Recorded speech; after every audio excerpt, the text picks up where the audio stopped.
Hello नमस्कार जय हिंद। स्वागत आप सभी का अधिका मंत्रा के यूट्यूब चैनल पर। और मैं विकास गुप्ता हाजिर हूँ आपके बीच एक और नए वीडियो के साथ, जहां हम डिस्कस कर रहे हैं इंटरनेशनल बिजनेस। और आज इंटरनेशनल बिजनेस का आखिरी पार्ट नंबर 6 जो है वो आपके सामने आने वाला है, that is World Trade Organization.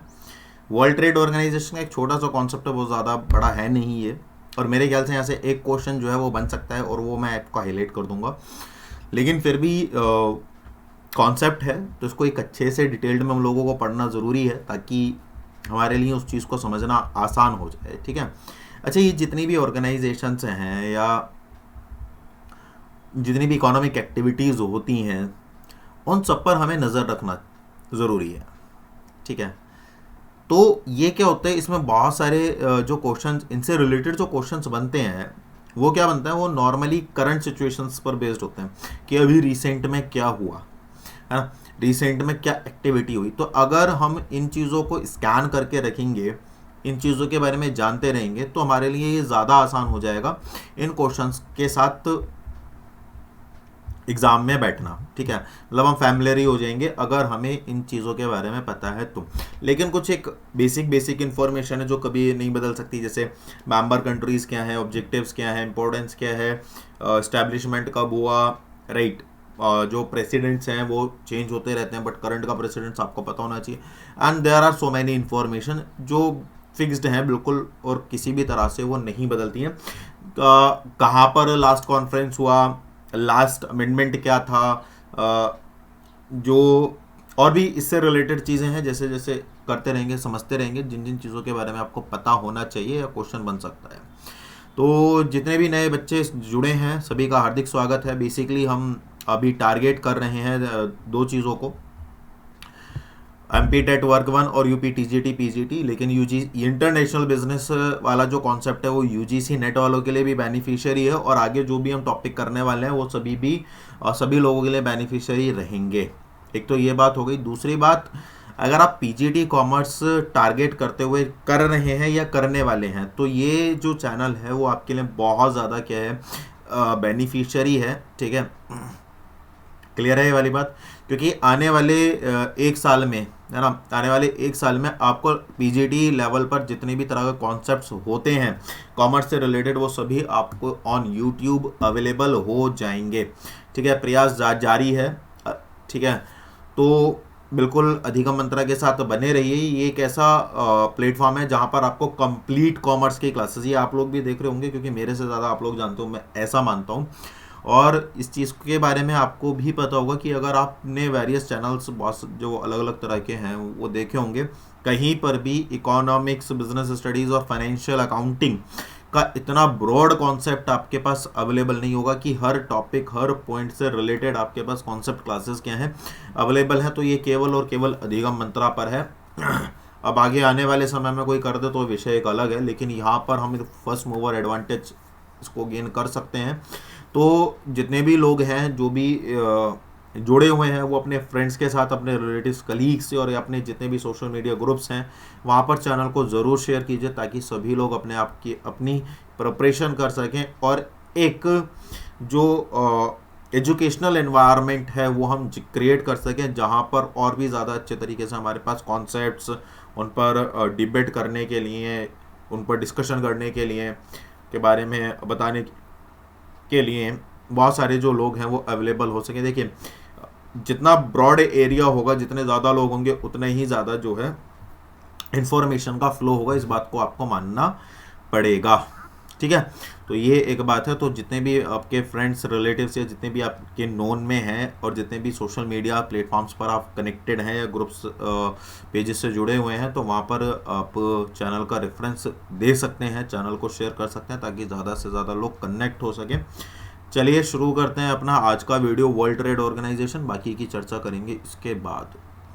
तो वर्ल्ड ट्रेड ऑर्गेनाइजेशन क्या है? देखिए, जब हम व्यापार करते हैं, जब माने इंटरनल ट्रेड जब हम करते हैं, तो इंटरनल ट्रेड में हम किन चीज़ों का व्यापार कर रहे हैं, किस तरह से उनका एक्सचेंज कर रहे हैं, वो सब कुछ रेगुलेट किया जाता है ना।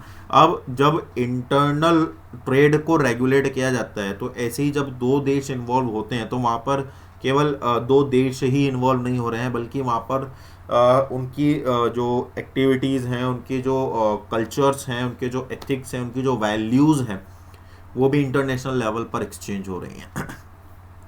व्यापार केवल व्यापार नहीं होता है। जो व्यापार को केवल व्यापार के तरीके से समझता है कि भाई व्यापार क्या है, व्यापार में केवल पैसा कमाना is the main reason, right. व्यापार हम केवल इसलिए कर रहे हैं क्योंकि हमें पैसा कमाना है। तो अगर आप इस पर्सपेक्टिव से काम कर रहे हैं तो आप बिजनेस को समझ ही नहीं पा रहे हैं, ठीक है।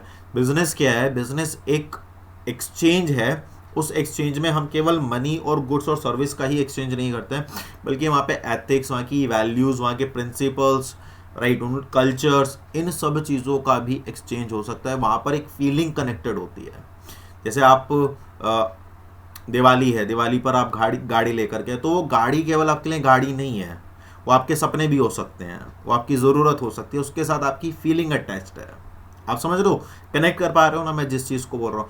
तो वहाँ पर क्या है, वहाँ पर केवल एक्सचेंज नहीं हो रहा है, पैसा कमाने के लिए ट्रेड नहीं कर रहे हैं, वहाँ पर हम अपनी वैल्यूज़, एथिक्स, इन सब चीज़ों को भी एक्सचेंज कर रहे हैं, ताकि वो जो चीज़ें हैं, वो जो एलिमेंट्स हैं, उनको हम फील कर सकें, ठीक है। तो जब हम इस तरह से बात करते हैं, साइकोलॉजी को साथ में रखते हैं, तो एक चीज़ ये निकल करके आती है कि जब आप एक्सचेंज करते हैं तो एक्सचेंज करते हुए आपको इस चीज़ का ध्यान में रखना चाहिए कि सामने वाला व्यक्ति जिसके साथ हम एक्सचेंज कर रहे हैं, उसका इंटरेस्ट किसी भी तरीके से वायलेट ना हो, ख़राब ना हो, उसको किसी भी तरह से निराशा ना हो। उदाहरण के तौर पर मैं आपके पास आया, साहब आप मुझे कुछ माल दे दीजिए। दो कंडीशन हो सकती हैं। आपने क्वालिटेटिव माल दिया, 40,000 का पेमेंट करना था, 20-2 हज़ार के नोट मैंने आपको दे दिए, उसमें एक नोट मैंने जो है नकली लगा दिया, ठीक, गिने काउंट करे हो गया। क्या ये फेयर बात है? नहीं है।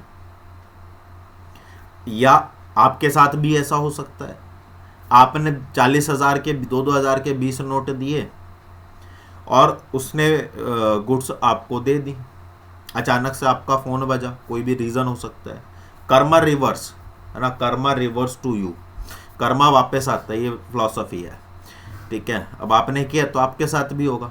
तो अब वो क्या हुआ कि उसने आपको डैमेज गुड्स दे दी और किसी रीज़न से आप बिल लेना भूल गए, या आप रास्ते में उसको लेकर के जा रहे हो, अचानक से कोई झटका लगा और वो डैमेज हो गई, या किसी चीज़ से टकरा गई, टीवी था टकरा गया, उसकी स्क्रीन पर लग गया, वो डैमेज हो गया।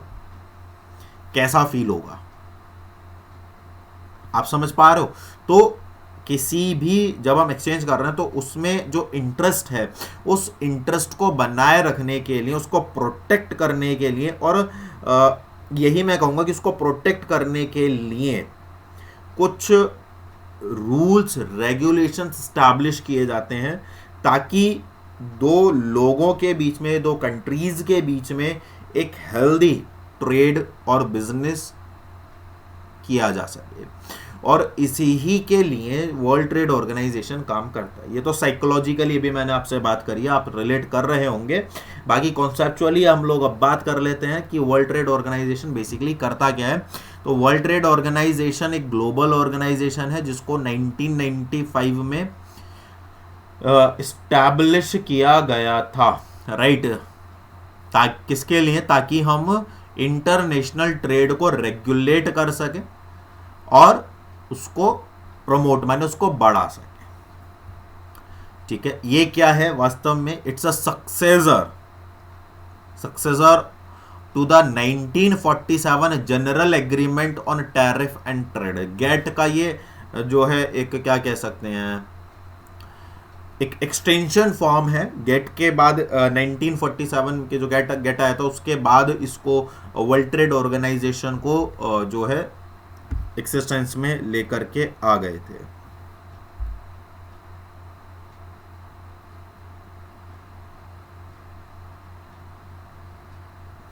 क्लियर है? तो the World Trade Organization is headquarter in Geneva, Switzerland, ठीक है। स्विट्जरलैंड के जेनेवा में इसका हेडक्वार्टर है और 164 मेंबर्स हैं यूरोपियन यूनियंस को मिलाकर के। 23 ऑब्जर्वर गवर्नमेंट्स हैं, like Iran, Iraq, Bhutan, Libya, ठीक है। तो ये भी ध्यान में रखने वाली बात है।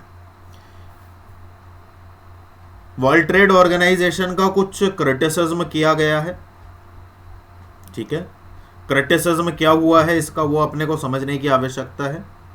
कुछ कुछ क्षेत्रों में सबसे ज़्यादा इसको क्रिटिसाइज इसलिए किया जाता है कि World Bank World Trade Organization केवल उन्हीं कंट्रीज़ को ज़्यादा फोकस्ड रखता है। ये क्रिटिसिज्म जो है वर्ल्ड बैंक को भी लगता है, IMF को भी लगता है, जो उसमें सबसे ज़्यादा इन्वेस्टमेंट करता है, जो उनको सबसे ज़्यादा एक तरह से डोनेशन देता है, पैसा देता है। सीधी सीधी सी बात है। तो कई बार इस पर ट्रांसपेरेंसी का भी जो है, लैक ऑफ ट्रांसपेरेंसी की भी इस पर आरोप लगे हैं। Unequal treatment of developing countries, उसके भी जो हमारी डेवलपिंग कंट्री विकासशील देश हैं उनके जितने भी मतलब सभी विकासशील देशों के साथ समान रूप से व्यवहार नहीं किया जाता है। लेबर और वातावरण पर इसका नेगेटिव प्रभाव है, और कॉरपोरेशंस के लेकर के भी ये बाइज्ड रहता है। किसी को बहुत ज़्यादा ये हेल्प कर देगा और किसी को नहीं भी करेगा, या किसी को कम कर देगा, बाइजनेस रहती है। ऑब्जेक्टिव क्या है? इंटरनेशनल ट्रेड के लिए कुछ रूल्स को फॉर्मुलेट और इंप्लीमेंट करना, माने नियम बनाना और उन्हें लागू करना, ठीक है। उदारीकरण माने लिबरलाइजेशन के आधार पर कार्य करना। मेन चीज बात करेंगे लिबरलाइजेशन। डिस्प्यूट्स को सेटल करना, जितने भी विवाद हैं दो देशों के मध्य उनका निपटारा करना। डेवलपिंग, लीस्ट डेवलप्ड या लो इनकम कंट्रीज जो हैं, ठीक है, उनको असिस्टेंस, उनको सहायता प्रोवाइड कराना, चाहे डिसिप्लिन के थ्रू हो, चाहे टेक्निकल कॉपरेशन के थ्रू हो, और चाहे ट्रेनिंग के थ्रू हो, ताकि वो अपने व्यापार को ज़्यादा ग्रो कर सके। कुछ मेजर इंस्टीट्यूशन है उनके साथ मिलकर के ये काम करता है, जैसे यूनाइटेड नेशन, वर्ल्ड बैंक और IMF। इसके अलावा इसमें कुछ ग्लोबल इकोनॉमिक मैनेजमेंट्स भी जो हैं शामिल है। क्लियर है? तो ये बेसिक इसके ऑब्जेक्टिव्स हैं। अब कुछ कॉन्फ्रेंसेस हैं जो हाल में हुई हैं या जो होने वाली हैं। अब क्वेश्चन में क्या बन सकता है? ऑब्जेक्टिव पूछे जा सकते हैं, क्रिटिसिज्म पूछा जा सकता है कोई एक। वर्ल्ड ट्रेड ऑर्गेनाइजेशन का सेटअप कब हुआ था, किसका एक्सटेंशन फॉर्म है, गेट का फुल फॉर्म क्या है, हेडक्वार्टर कहाँ है, कितनी मेंबर कंट्रीज हैं।